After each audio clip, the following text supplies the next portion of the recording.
this is Annie, Little Orphan Annie. At least that's what Jim said its name was. He said, well, the coach said it had about 4 or 5 owners, and it was a sad coach because everyone gave up on it. And he said, now it's happy because you've got it. Oh, the day I break these chains, I'm bound for the life of the simple things. And I told him, I said, well, that's all well and good, but I'm not Daddy Warbucks. Right. So we go back and forth. I've known Jim 14 years. I've known all the suppliers for the GMC. They're a good community. They help each other out. Whether you're up in Pennsylvania, New Hampshire, Ohio, California, or here in Florida, they're there to help you. The other nice thing about this coach, if you can get a mechanic to look past the motorhome, like my mechanics told me up in Virginia, all it is a big bone Toronado. If they can see past the body, it's easy to work on. That's my story, and I'm sticking to it. What do you got going on back here? I don't tow, so usually I carry my tools and also my water hoses, sewer hoses, jacks and stuff like that back there. Okay. Just to keep them out of the inside of the coach. Virginia Tech fan, huh? My daughter went there and all my money went there. I went to the University of Louisiana Monroe. Okay. Cool. So the paint was already done when you got it? It was done when I got it. It does need a little touch up in the front here, but all in all, for 14 years, it doesn't look too bad. No, it doesn't. Do you wax it fairly? I don't really wax it. I use zip wax. It's kind of a car wash polymer. It's not for show, even though we've been in some car shows. We went into a couple cruises and car shows. And beyond, they told us, they said, honest, we don't know what to do with you, because there was a show up here in Castleberry that we went to, and I asked them, I said, could I enter the motorhome in it? And they said, this is for street rods and customs. And I said, well, she had been shown on the Travel Channel drag racing at the Orlando Speedway. Well, as soon as I said that, oh yeah, you can put it in. So we entered it.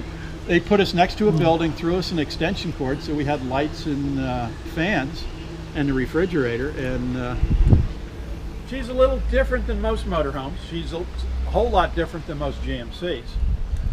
But I have a fun time with it, and my wife enjoys it. Good. And then you don't look like everybody else, right? Well, of course not. I don't have any hair. This was a coach that, when it would belong to a salesman at Lazy Days in Tampa. He and his wife wanted to make a party coach. Well, the problem there was, after about $40,000, his wife decided they weren't having that much fun. Okay. Made him sell it. I flew down from Virginia to look at it, brought it over to Jim's shop. We came in on about 6 cylinders. We had filled up with oil before we left Tampa. By the time we got here, we had a quart of oil in the pan. Jim and I crawled over this thing, under it, around it, for a day and a half, and came up with a list of about $15,000 of stuff that had to be done. But the neat thing was, and that was all mechanicals, the interior he had done by his buddies in the industry. This coach was done by a Prevost shop in Indiana. Okay. That specializes in the high-end big coaches. Well, these guys did a beautiful job on the coach. I ended up talking to the foreman who actually led the work on this thing, and I got the pictures of the destruction, if you wanted to call it that, of this coach, and then the rebuild. I've got the photographs of that. But he told me, he said that he hoped this was the last time he ever saw a GMC. Because everything that they did, if you look at it, you got curves. It doesn't have a straight wall. It's curved. He had to make templates for everything in order to get the stuff done. All of your corners here are rounded. That's what they do in Prevost. He lifted up the cabinets, made new cabinets that were a little shorter than the stock ones, but I've got a full window under here, under all my windows. We had a new engine. I have one of the last 455 flat tappet Koba engines built by Drew Koba. New transmission, torque converter, Honda generator, all bearings and brakes, the whole running gear, the whole thing. And over the years, we've replaced a few things here and there, the rear clip in the back.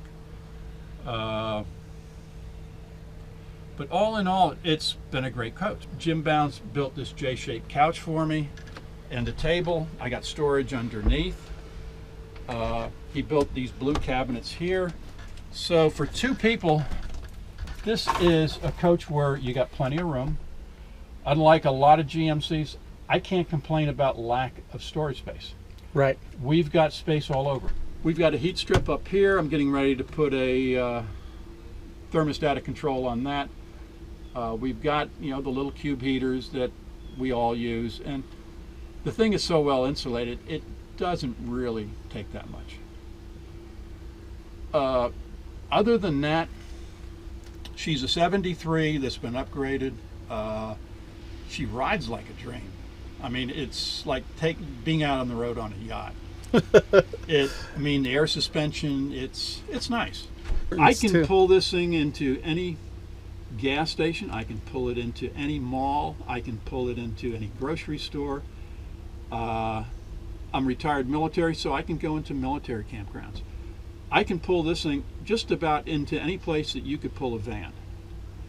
You know, I need 2 parking spaces, but it's usually not that hard to find them. And we've even done a few nights over at overnight at Flying J and Walmart, places like that. We got the queen size bed in the back. We're comfortable. So yours is a queen in the back then? Yeah. So most of the time it's just a double. What'd you do to get the queen in here? I would say, what did they do? Yeah. Because the shop did it. How they did it, I really don't know. Okay. But it's comfortable. I end up sleeping up against the back window there. Nice to wake up against it too. Sometimes it is. Sometimes in the winter it can get a little chilly. That's why we have the insulation back there. Okay. But no, it's a neat coach. I enjoy it. My wife does. It's a fun thing to drive. It's a fun way to travel. The only thing is that when she drives, I usually go in the back and go to bed. You can't handle it. I can't sit in that right-hand seat. I don't see how any of the women can sit in that right-hand seat. Basically, I call that a suicide seat. I see those mailboxes coming up, and makes you twitch. It does. They took out the dash and they put a wooden dash in here. The reason that way I found out it was a wooden dash was half the things were screwed to the wood. They weren't grounded as far as the lights and stuff. So that was one of the things Jim had to do, was actually go in there. The other thing was funny was this map case right here, that wasn't there. We had to cut a hole in the dashboard to be able to get to the fuse panel behind it. Oh, wow. So, because see, I don't have a glove box like everyone else. So Jim made that. So when I do need to go in after a fuse, I can open that up and no one knows it's there. We also had a pigtail that was on the floor here when the shop did the rebuild up in Indiana. Well, we just moved this up, and Jim had put this aftermarket air conditioner in, because 73s were notorious for being lousy air conditioning. I mean, it worked, but it had so many twists and turns in the ductwork that you didn't get air. We tapped into the air conditioning system, the dash air, and it comes out these 3 here, and basically I can cool this coach just with that going down the road. I put in my own gauges, autometer gauges. I figured if it's good enough for dragsters and NASCAR, it's good enough for me. So I put a vacuum gauge in and a transmission temperature gauge up next to the speedometer. I put in a volt gauge, a water temperature gauge, and an oil pressure gauge down here that I can glance at. And then just to the left of, on the steering column, I've got a sun tack. So I've pretty much run down the road with the tack and the vacuum gauge. Those are my primary gauges. And like I said, she runs like a champ. One of the only upgrades that we did besides the Honda generator was we've got Lee Harrison's airbags systems, and the reason we got that is 14 years ago they didn't have a Quattro bag, and my bags on this thing were the original 1973 bags, and they were getting ready to pop. So rather than buy the new original design bags, we went to that. There's nothing wrong with the stock bags, that are the new stock design new bags, but we just figured we would do this, just be a little different. You want to show me what you're talking about? Yeah, let's go outside. There are other airbags out there. There's a Sully bag, and there's some other ones, but this is what I went with. They're out here in the rear, and it's kind of a early 4-bag system, and we have a manifold up here that I can keep track of my air pressure, and this little bear has been working for 14 years. Nice. And those are truck bags, so they're easily replaced, right? Yeah, if I broke down and say any truck supply house could put those on for me, just about any mechanic. That's the other problem with the stock bags, where you'd have to carry a spare bag with you. And in my case, I don't like to carry spares, because especially rubber hoses or belts, because by the time I'm going to end up needing it, it's going to be dry rotted. Yeah. So I prefer to let Napa store my stuff. We want you to get out there and connect with people, live your big story.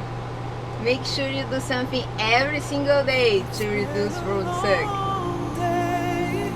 Peace, guys. Peace and love. And I tell you all about it when I see you again.